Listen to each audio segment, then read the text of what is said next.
একটি গ্রামে একটি লোক ছিল। সেই লোকটা যাচ্ছিল আর নদীর পাড়ে গেছিল। তা দেখলো যে অনেকগুলো মাছ রয়েছে। তা ওই বট গাছে একটা ডাইনি থাকে, ও বসেছিল। তখনই ও শরীরে ঢুকে পড়লো লোকটার। তখনই গিয়ে যাচ্ছিল, তো ওই সব মাছগুলো চুরি করে নিচ্ছে। তারপরে একবারে ওই দুটো লোক যাচ্ছিল সাধু বাবার কাছে। তা সাধু বাবা বলল, এই নে একটা গঙ্গা জল নে, এই গঙ্গা জল ছুটিয়ে চুড়ালটা মরে যাবে।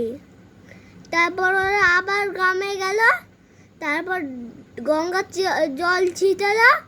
তারপর একবারে